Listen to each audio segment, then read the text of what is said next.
కూటమి ప్రభుత్వం ఏర్పడి 2 ఏళ్లు పూర్తి చేసుకున్న సందర్భంగా విజయనగరం జిల్లా బొబ్బిలిలో కూటమి విజయోత్సవ సభ నిర్వహించారు। ఈ కార్యక్రమంలో BUDA chairman Tentu Lakshminaidu, MLA Baby Nayana, BJP Janasena నాయకులు పాల్గొన్నారు।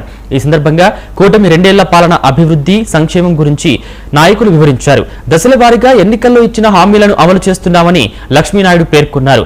సీఎం చంద్రబాబు నాయకత్వంలో రాష్ట్ర అభివృద్ధి పథంలో పరుగులు పెడుతోందని ఎమ్మెల్యే బేబీ నాయన హర్షం వ్యక్తం చేశారు।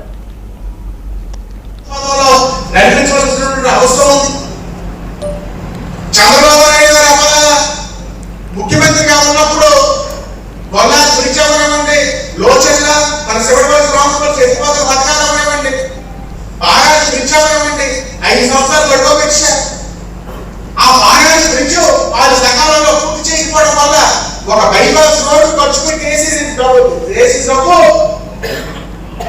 వల్ల ఆ నిరుపయోగంగా ఆ బ్రిడ్జ్ పూర్తి అవ్వకపోవడం వల్ల మన బొబ్బిలి నియోజకవర్గంలో రోడ్లన్నీ పోయింది, బొబ్బిలి కన్నా రోడ్డు పోయింది, పెనపేంచి ఆఫీస్ రోడ్డు పోయింది।